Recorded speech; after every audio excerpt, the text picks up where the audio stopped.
बिस्मिल्लाहिर्रहमानिर्रहीम, अस्सलाम वालेकुम friends, welcome to another vlog of A grade solar. आज ए ग्रेड सोलर की टीम मौजूद है कराची के इलाके धोरा जी में।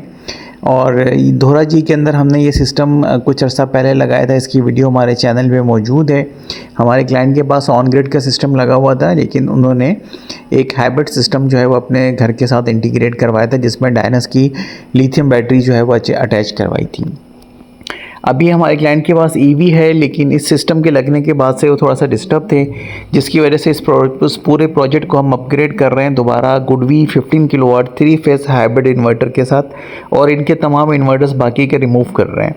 तो आपको दिखा रहे हैं कि यहाँ पे गुडवी का इन्वर्टर आ रहा है, जिसका सबसे मेजर रीज़न लोड मैनेजमेंट के हवाले से था। एसपीयू की सेटिंग जो थी वो उस सिस्टम्स के साथ प्रॉपर मैच नहीं कर रही थी, और सोलर पैनल्स भी दोनों सिस्टम्स पे डिवाइडेड थे, जिसकी वजह से जो रिज़ल्ट क्लाइंट चाह रहे थे वो नहीं मिल रहा था। तो अब हम इसको प्रॉपर 3 फेस के ऊपर कन्वर्ट कर रहे हैं दोबारा से, और सारा लोड जो है वो हैवी लोड और नॉर्मल लोड रीअलाइन कर रहे हैं, ताकि क्लाइंट जो है वो अपनी ईवी भी चार्ज कर सकें, प्रॉपर बैटरी यूटिलाइजेशन एसबीयू के मोड पे कर सकें, जिस तरह से वो चाहते हैं। वो तमाम चीज़ें जो हैं वो इस सिस्टम से पॉसिबल हैं। तो डायनस की इसमें 16 किलोवाट आवर की लिथियम बैटरी हमने अटैच की है, और गुडवी का इन्वर्टर है 15 किलोवाट का। एलवी इन्वर्टर है, क्लाइंट के मेन पैनल बॉक्स के साथ सारी एडजस्टमेंट कर रहे हैं। पुराने इन्वर्टर्स जितने भी हैं वो हमने यहाँ से रिमूव कर दिए हैं। कोशिश ये की है कि पुराने इन्वर्टर्स की जितनी चीज़ें अवेलेबल थी एसी-डीसी ब्रेकर्स, उन्हीं को यूज़ करके इस पूरे प्रोजेक्ट को मिनिमम प्राइस के अंदर जो है वो पैकअप किया जा सके। ये है हमारा ओवरऑल आज का प्रोजेक्ट। इस हवाले से आप अपना ओपिनियन कमेंट सेक्शन में शेयर कर सकते हैं। अगर आप किसी किस्म की कोई क्वेरी है, कुछ पूछना चाहते हैं, तो आप हमसे पूछ सकते हैं। तो पुराना जो सिस्टम था वो 10 किलोवाट के हिसाब से डिज़ाइन था, उस पर तकरीबन ऑलमोस्ट 12 किलोवाट का सोलर पैनल अटैच किया हुआ था क्लाइंट ने, और हमने भी जब ड्यूरिंग टेस्टिंग उसको चेक किया है तो 12 किलोवाट तक हमने सोलर का रिजल्ट जो है वो अचीव किया है।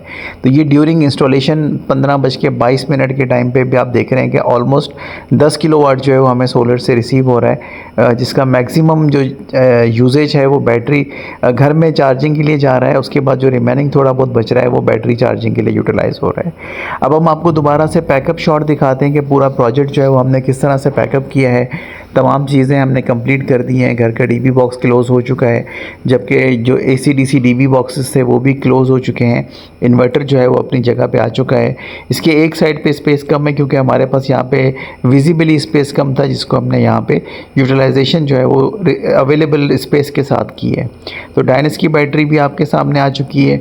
इस पर जो शेडो आप देख रहे हैं उतरते हुए सूरज का है, तो गर्मी की इंटेंसिटी इतनी ज़्यादा नहीं है, लेकिन इसके बावजूद हमने अपने क्लाइंट को कहा है कि यहाँ पे शेड का बंदोबस्त करें, ताकि धूप की जो डायरेक्ट फ़्लो है बैटरी के ऊपर वो ना आए। इससे ये होगा कि आपके जो सेल हैं उसकी लाइफ कंप्रोमाइज़ हो सकती है, या आप अपना जो बैकअप है वो आपको कंप्रोमाइज़्ड मिल सकता है।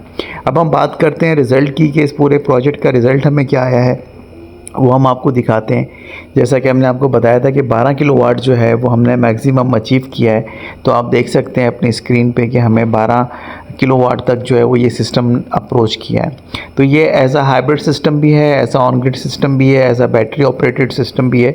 तो तमाम चीज़ें जो हैं वो इसके अंदर मौजूद हैं। तो इस वक्त हमारा जो मैक्सिमम क्लाइंट है वो इस तरह के सिस्टम्स की तरफ आ रहा है, क्योंकि जनरेटर जो है उसका सब्सटीट्यूट भी सोलर है, और इसी तरह से आपकी जो बैटरी यूटिलाइजेशन है वो इस वक्त बढ़ती जा रही है, जिसकी वजह से क्लाइंट जो है वो हाइब्रिड सिस्टम्स की तरफ जो है वो आते जा रहे हैं। Thank you so much friends for watching today's video. I am waiting for your opinion in the comment section. Allah हाफिज़।